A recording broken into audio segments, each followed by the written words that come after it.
Hey, this is Carrie Canary Quilts, and this is lesson 4 on how to draw a foundation paper piece in Google Drawings.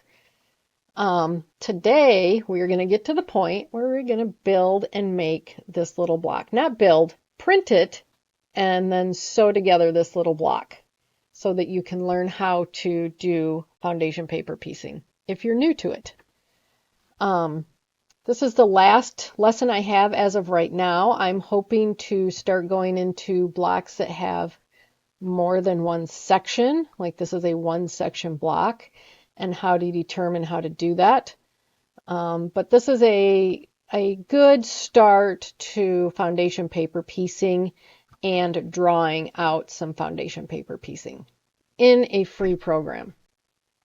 This is in conjunction with Farmer's Wife Quilt Along I'm doing, where I am utilizing EQ8, but not everybody has EQ8, and they do want to do some paper piecing. So I thought I would start here since Google Drawings is, I think it's pretty readily available and it's free. So today you saw the block we're making. We are lesson 4, print and sew your first foundation paper piecing pattern, and I do have PDFs of everything in here if you want to download them. We are going to remove the temporary drafting guides, which I think I already did when we start. We're going to export this as a PDF, which we've already done for the 1-inch square, but we're going to do it again, and print the pattern at actual size. That's so important. It is so important because otherwise your blocks won't be the right size for your quilt. We're going to prepare our fabric pieces. We're going to sew in numerical order, trim and press the fabric correctly, remove the paper, and have a beautiful block at the end. So this is a basic foundation paper piecing. It does have angles in it, which are just a little bit more difficult. If you've got squares and rectangles, those are easier, in my opinion. So we've got some angles in here. And let me know if you're following along in this little series. Let me know if you're using Google Drawings. Let me know if you're just here to see how it's done and build maybe or possibly your first foundation paper piece. So I will, if you're not drawing in Google Drawings, I will also have a file available, the printed file for this. So we're going to start in Google Drawings, and then we're going over to my sewing table. So let's get started. All right, lesson 4. For Google Drawings for foundation paper piecing, print and sew your first foundation paper piecing pattern. We're going to start on the computer. We're going to end with a block, an actual sewn block. All right, so as we always did, drawings.new. We want to open lesson 3. And there is our first pattern. It's still grouped. Everything looks the same. Everything looks good. You can ungroup it. Make sure, let's do that. Let's ungroup it. Make sure this is still 6.5 inches. And it is. All right, so let's regroup. Looks like it is, but we'll just regroup it. In my instructions, I tell you to remove the guides. I did that last time. As you can see, there are no guides here. And we grouped it. So that is done. Now we want to export it as a PDF. Just like we did the 1-inch square, we're going to export this into a PDF. So we're going to go up to File in the left-hand corner. Well, let's go up to the top and let's just name it Lesson 4. Just so we know. So we're going to File and go to Download and go over to PDF Document. Again, mine downloads automatically into the downloads folder. You may be asked where to save this. Just remember where you save it at, and then you have to go open it into your PDF. It still says lesson 3, even though we named the file lesson 4. But there is our PDF. I'm just going to zoom out so you can see everything. We've got the 1-inch square. We've got our block. It shows the finished block on the inside, unfinished outside, and the numbers that we're going to use to put it together. So this is the important part, and if you made it this far, then you probably figured out how to print at actual size.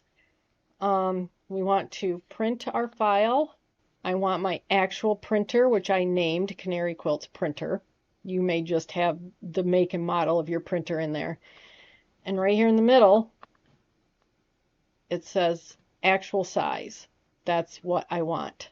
So we are ready to print. And from here, I'm going to take you to my sewing desk and we'll take a look at this pattern and start making it. All right, here's my printed pattern. You can see that it's a different color paper. This is like newspaper that came in a ream, and I use this because it's much thinner, it tears easier.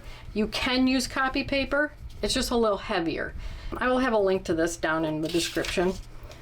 But the first thing I want to do, number one, measure your 1-inch square. It's 1 inches. And then measure, I happen to have a 6.5 inch ruler. Let's measure, and that is 6.5 inches. So we are good to go on this. So now we need fabrics, which I have 3 different fabrics here from my stash that I'm going to use. Here's a block that I practiced on. So that's what it's going to look like.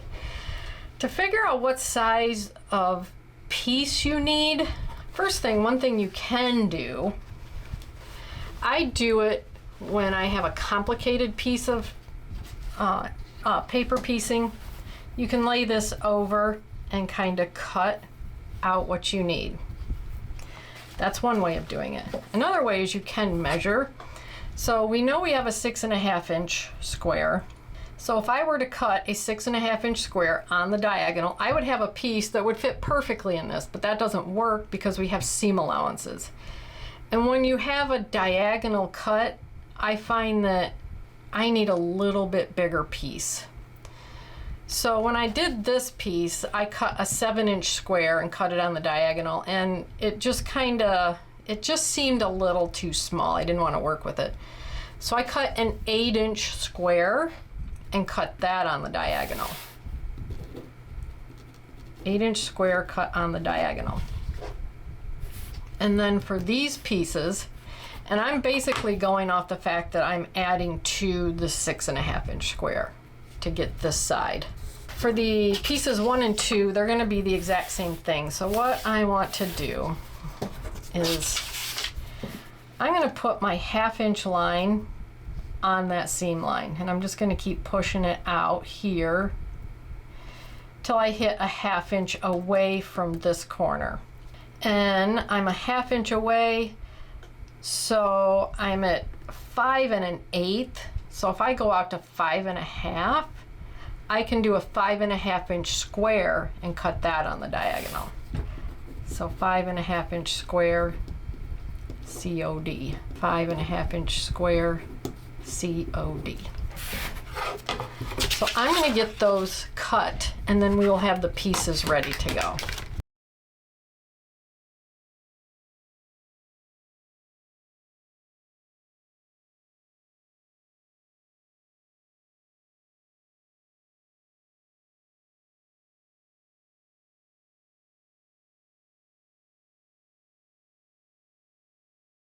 And as you can see, it doesn't have to be exactly 5 1/2 inches because this is paper piecing. We're going to be trimming the extra off, as long as it's at least 5 1/2 inches.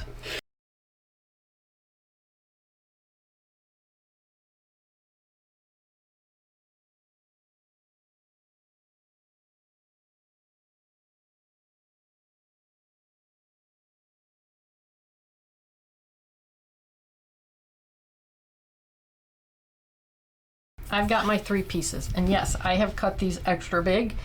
I tend to go a little extra big, especially when there's triangles involved. I don't know if it's the bias edges or what, but just seems to work better. All right, so what we want to do, let's just lay our pieces out. This is what they're going to look like if this is how I do it. They're going to look like that. We need to put piece 1 and 2 together. What I want to do, I want to put these on the unprinted side. I get excited sometimes and I want to get going. So I'm going to draw these lines out. I can see through this paper, but I'm going to draw these lines out so you can see them.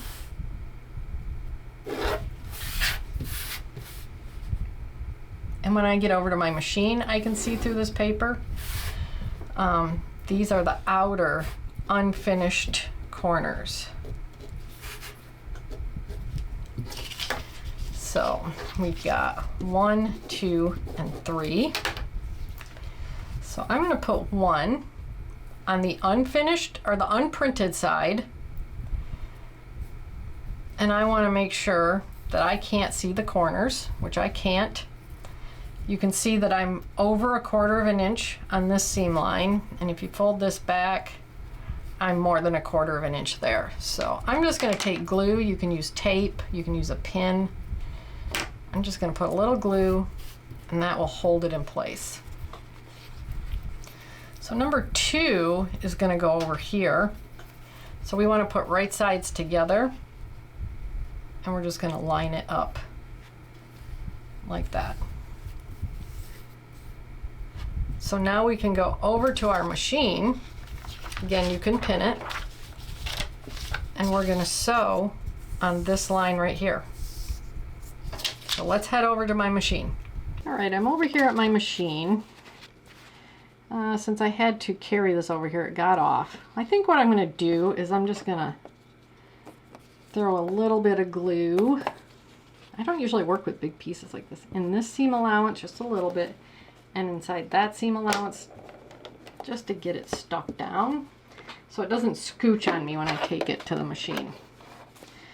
All right, so we are going to sew on the printed side of the paper. So I'm going to flip this over and get it lined up so that this is our sew line right there. And I have my stitch set lower. My standard is 2.2, and I have it set at 1.5 so that it makes it a smaller stitch, easier to perforate the paper and rip it off. And so I'm just going to start sewing outside of this dashed line, and when I get inside, I'm going to do a back stitch. And then I'm going to sew along that line.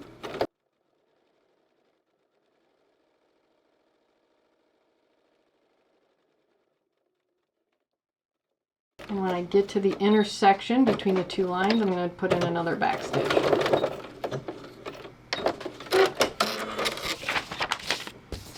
And there's my seam. So now when we fold it over and iron it, you can't see any of these outer marks, and it's over top of the other seam that we're going to have right here. So I'm going to go iron this, and then I'll show you how to trim it. All right, there's my ironed piece. What we want to do is we want to flip it back over, and we need to trim our next sewing line. So our next sewing line is 3, because this is 1 and 2, they're on. We need to go to our number 3 sewing line. And you can use cardstock, mail, flyers, anything to help you fold this paper over, but I line it up on that line and I just fold it right over.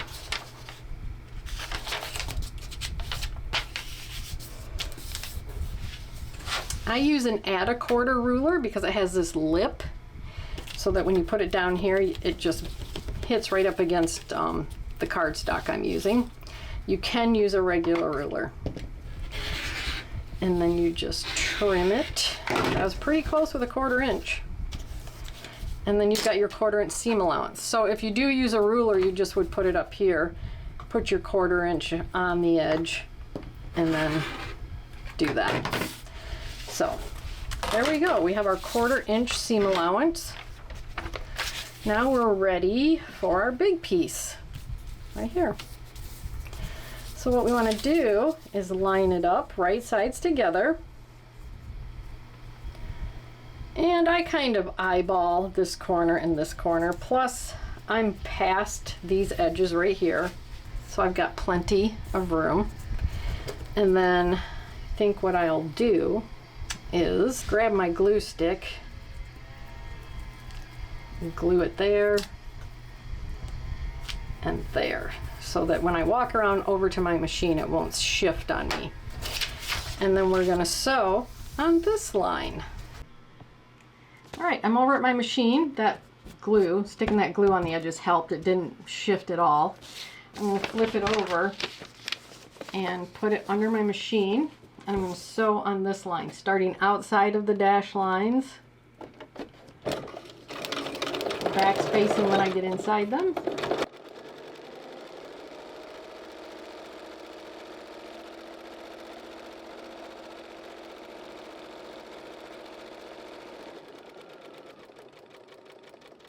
And back spacing when I get to the other seam allowance.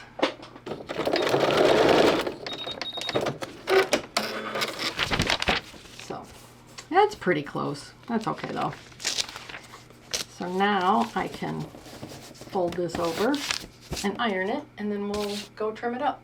Okay, there's my block all sewn up.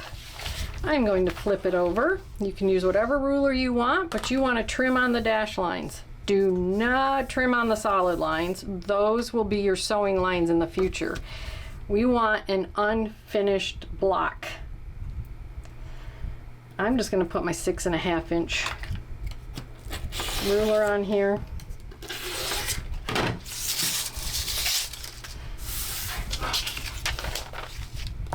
And trim it like that.